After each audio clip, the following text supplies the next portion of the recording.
Hey everybody, it's Kyle from today with our brand new Galaxy S22, or is it the Galaxy Note 22 Ultra?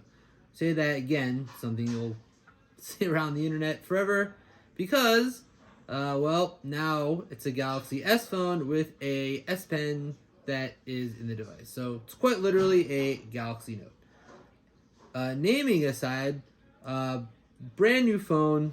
I'm excited because I've always been a huge fan of the Galaxy Note series, and thinking about what Samsung is trying to do here, maybe they finally landed on kind of like a lineup schema that works for them, where they have some Galaxy S phones like the regular and the Plus, which are, solid phones for everybody.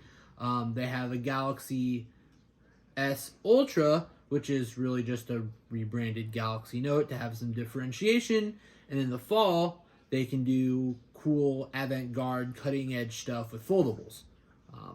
So that makes sense. And so here we are today. Again, got the Galaxy S22 Ultra. Got this pretty sick burgundy color. This is the 512 gigabyte edition. I was gonna go for the terabyte. I'm always one that I just rather err on the side of more storage rather than less. And I did that with my iPhone, and I'm having trouble filling it up, so maybe 512 is a sweet spot. We'll see how it goes. So, just to recap, we got this awesome, S Pen slot here. We got this. We're gonna do this. So again, 6.8 inches across on this beautiful W. I'm gonna mess this up. WQHD display. I think that translates into 1440p, as has been widely reported. We got the buttery smooth 120 hertz refresh rate on our display, and just a little bit refresher. Samsung or Qualcomm Gen 8 1. I'll always mess that up because I'm used to it. I believe it's 8 Gen 1, Gen 8 1. It's Samsung decided to go with Qualcomm with their brand new chipset. It's kind of like this in between 3 and 5 nanometer process. We'll see how that performs in terms of performance and better battery, because everyone wants to say their new processors have better ML and all that stuff. We got the new camera set up here.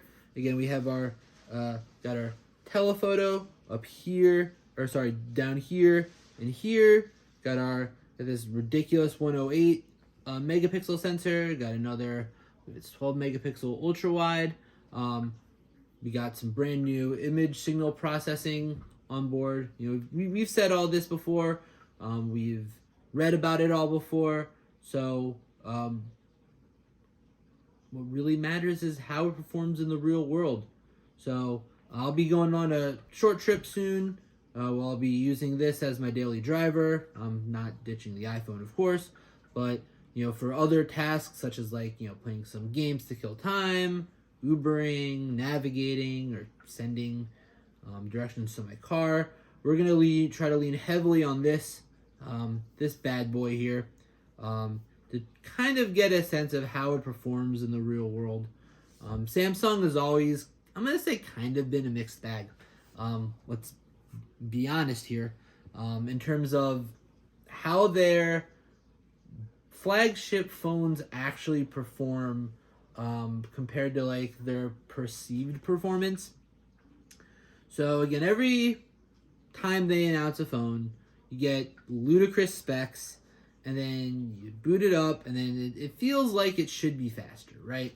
And it's been getting better over time. A lot of this is due to the weird interplay between Android and Qualcomm, and how they have to support processors and their software layers, and there's a lot of technical information there, and it really prevents a seamless kind of linkage, especially with a non-pixel phone where there's another skin on top. So this is One UI 4.1. Samsung has been making tweaks. It does look better and better. Let's also be honest about that. But it still feels like it should be smoother than it is. Every time we get one of these video phones, you'll see videos of people comparing it to the latest iPhone, and the latest iPhone crushes it. Even though the iPhone is, a couple months old by that point. Qualcomm has released a new Snapdragon processor, and and still you see Apple crushing it. Oh, blah blah blah blah blah, right? And the point is software and hardware integration. This is a real thing. It matters to everybody. And so we'll see how it goes. Again, the more and more we get powerful specs, further revisions of Android, further revisions of Samsung's skin, we'll see how it goes. Also, we mentioned in our kind of like announcement-y video, which is something I think is cool, and I wish more phone manufacturers would adapt, is this like kind of cooling hardware in there. So Samsung has mentioned when they announced this phone that in the Ultra there's an updated like cooling schema. What this really means is there's some hardware on each level, but at the very top, I believe, in between the circuit board and the backplate, there's kind of like an updated copper sleeve, which is supposed to disperse heat better. And I've only had this phone for like an hour, and I can already tell it's working. My phone was a little toasty. We're doing all the initial setup. There are things I want ported. There are a couple things I want ported because I have things set up how I like it. Trying to set other things up clean. The usual phone setup dance we all do when we get a new phone. We gotta set a few hours aside where we get everything so our phone is exactly how we like it. And the phone was hot. It is. And now it's not. Like, I've really felt that how Samsung has set this up is really good. And this is something that everybody should do.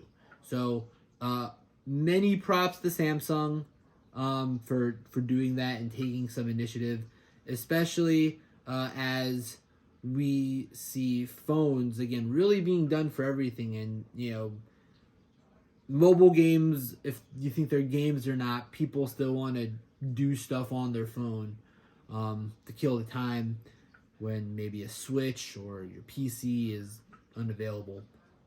So keeping the heat down, especially also photo and video recording, definitely a must. So I'm happy that Samsung has done that, and I hope to see it elsewhere.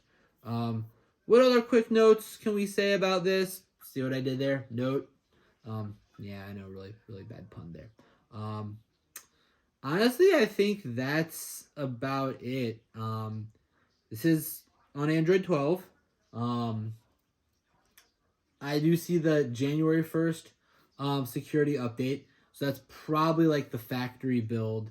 Do not know if Samsung has a February build for this phone. It hasn't officially released yet. This is one day early.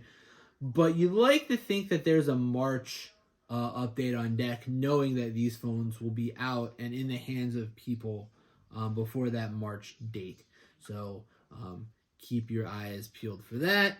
And yeah, many people are getting these. Last thoughts. Oh, well, I mean, it is kind of relevant. I am trading in my Galaxy Z Fold 3 for this. I do like it. I will say, and I had a couple of my friends ask me about this. More than a couple of my friends asked me about this. Oddly enough, even though I like my iPhone, I seem to have a lot of friends with Android phones. Foldable, cool idea. Battery could be better. And great idea. I think it'll be ready in a couple more years. So that's about it. And we're going to put this through the paces. We'll make a real world kind of like review-ish kind of video after we've had about a week to play with it. And yeah, so anyways, that's it. for us over here at KyleTech. Thanks for watching. We'll see you in the next one. Peace.